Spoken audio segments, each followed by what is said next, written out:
ஒரே ஒரு கேள்வி நீங்க வந்து விசிகால இருந்து விலகிட்டீங்க. அதுக்கு திருமாவளவன் என்ன சொல்றாங்க, அவர் வந்து துடிப்பான அரசியல் வந்து மாற்றத்திறனுக்கு ஏற்படும் நினைக்கிறாரு. ஆனா வந்து ஒரு கட்சியின் தலைமையின் கீழ் வந்துட்டு பிறகு அதுக்கு ஏற்ற மாதிரி அவர் செயல்படணும்னு சொல்லியிருக்காங்க. இதை பத்தி எப்படி பாக்குறீங்க? இல்ல, தலைவருடைய வார்த்தைகள் வந்து எப்பயுமே நான் வந்து கட்டுப்படுறேன். அவர் என்ன சொல்றாரோ அவருடைய வாழ்த்துக்களையும் அவருடைய அன்பையும் அவர் சொன்ன அட்வைஸையும் எடுத்துக்கிட்டு கண்டிப்பாக அவரோடய நான் பயணிப்பேன். ஆனால் மழை வெள்ளங்களோட பாதிப்பில் வந்து பார்த்தீங்கன்னா தமிழக அரசு வந்து பாரபட்சம் காட்டுறதாகவும், அதே மாதிரி இந்த தென் மாவட்டங்கள் மற்ற பகுதிகளில் வந்து அதிகமாக நிதி கொடுக்கப்பட்டு வட மாவட்டங்கள் வெறும் 2000 ரூபாய் பிச்சை போடுங்கன்ற மாதிரி வேல்முருகன் வந்து கேட்டுருக்காங்க. இதை எப்படி பார்க்குறீங்க? இன்னும் கொஞ்ச நாள் அவரையும் வந்து சங்கின்னு சொல்லிடுவாங்க. அதே போல் வந்து பார்த்தீங்கன்னா அரசியல் கூட்டணி நேரத்தில் தலைவர்களுக்கு வந்து மரியாதை தராங்க.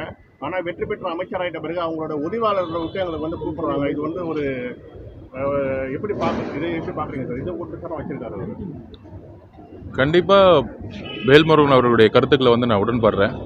இதற்காக தான் வந்து ஒரு குறைந்தபட்ச செயல் திட்டத்தை உருவாக்கி எதிர்காலத்தில் வந்து ஆட்சியிலையும் பங்கு அதிகாரத்திலையும் பங்குங்க என்கின்ற ஒரு விஷயத்தை எல்லா தலைவரும், அதுவும் முக்கியமாக கொள்கை தலைவர்கள் எல்லாருமே ஒரு புதிய அரசியலை உருவாக்கணுங்கிறதான் என்னுடைய குறிக்கோளாக இருந்துச்சு. அதை சொன்னதற்காக தான் என்னுடைய ஒரு பனிஷ்மெண்ட்டாகவும் நான் பார்க்குறேன். பட் அந்த கொள்கையை கண்டிப்பாக என்னுடைய பயணத்தில் உறுதியாக என்னுடைய பிரச்சாரம் மூலம் உருவாக்குவோம்.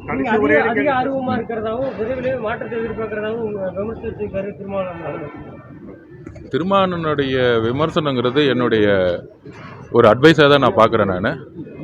அவர்கிட்டருந்து நான் நிறைய விஷயங்கள், அதுவும் கல அரசியலை வந்து நான் அவர்கிட்டருந்து நிறைய கற்றுருக்கேன். அவர் எனக்கு எப்பயுமே ஒரு ப்ரொஃபஸர், ஒரு ஆசான்.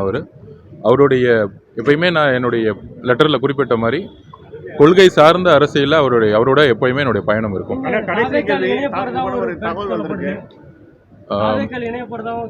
இல்லை, இன்றைக்கு வந்து எந்த இணைப்பு அப்படிங்கிறதோட என்ன செய்யணுங்கிறது வந்து இன்னும் தீவிரமாக வந்து யோசிச்சுட்ருக்கேன். எனக்காக வந்து இந்த 2 வருடம் விடுதலை சிறுத்தைகள் தோழர்களுடன் பயணித்த எல்லா தோழமைகளுக்கும், என்னுடைய கூட இருந்த சக தோழர்களுக்கும் என்னுடைய நன்றி.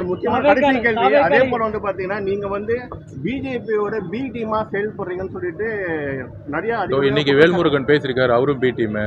அது மாதிரி நிறைய பேர் இருக்காங்க. உங்களுக்கு சாம்சங் தொழிலாளர்களுக்காக போராடினா நீங்கள் வந்து உங்களை நக்சலைட்னு சொல்லுவாங்க. மழை வெள்ளத்தில் வந்து மக்களுக்கு வந்து சாப்பாடு கிடைக்கலன்னா உங்களை வந்து சங்கின்னு சொல்லுவாங்க. அரசியலுக்கு வந்து பிரச்சார களத்திலிருந்து ஒரு முழு நேர அரசியல்வாதியாக வரும்பொழுது என் மீது ஏற்படக்கூடிய சந்தேகங்களுக்கு வந்து கண்டிப்பாக என்னுடைய பயணத்தில் தான் பதில் சொல்ல முடியும். அது வந்து நம்ம வந்து பெரியார் அவர்கள் மீதும் அம்பேத்கர் அவர்கள் மீதும் பல சந்தேகங்கள் எழுப்பும்போது அவருடைய வாழ்க்கை பயணத்தில் தான் வந்து அதுக்கான பதிலை சொல்ல முடியும்.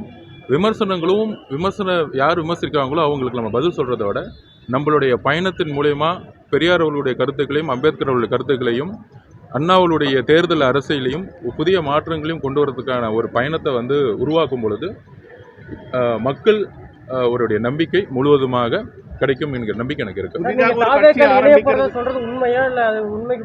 எதிர்கால பயணம்ங்கிறது வந்து கூடிய விஷயத்தில் பத்திரிகையாளர்களோடு சந்தித்து நான் வந்து கண்டிப்பாக சொல்லுவேன். இதுதான் என்னுடைய நன்றி. வணக்கம்.